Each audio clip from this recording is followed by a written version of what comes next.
কুমিল্লা নগরীতে সন্ত্রাস ও মাদক বিরোধী মানববন্ধন কর্মসূচি শেষে বাড়ি ফেরার পথে হামলা ও গুলির ঘটনা ঘটেছে।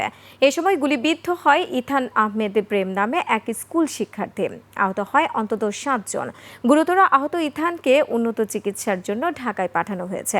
আহত কয়েকজনকে কুমিল্লা মেডিকেলে ভর্তি করা হয়েছে। কুমিল্লা প্রতিনিধির তথ্য ও ছবিতে ডেস্ক রিপোর্ট।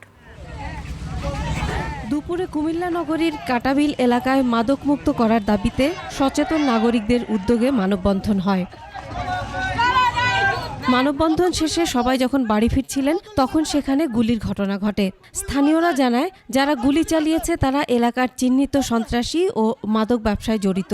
তারাই কিশোর গ্যাং নিয়ন্ত্রণ করে।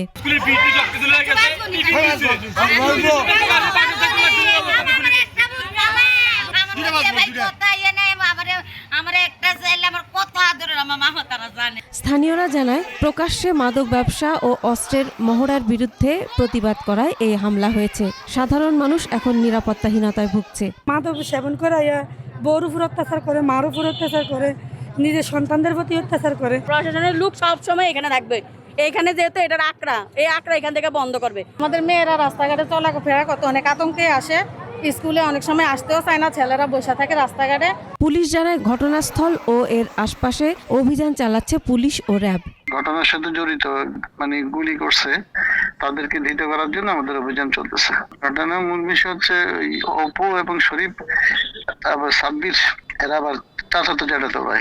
মাদক ব্যবসা নির্মূলের দাবি জানিয়েছেন স্থানীয়রা। Masum আলিসা, desk report, 21 television.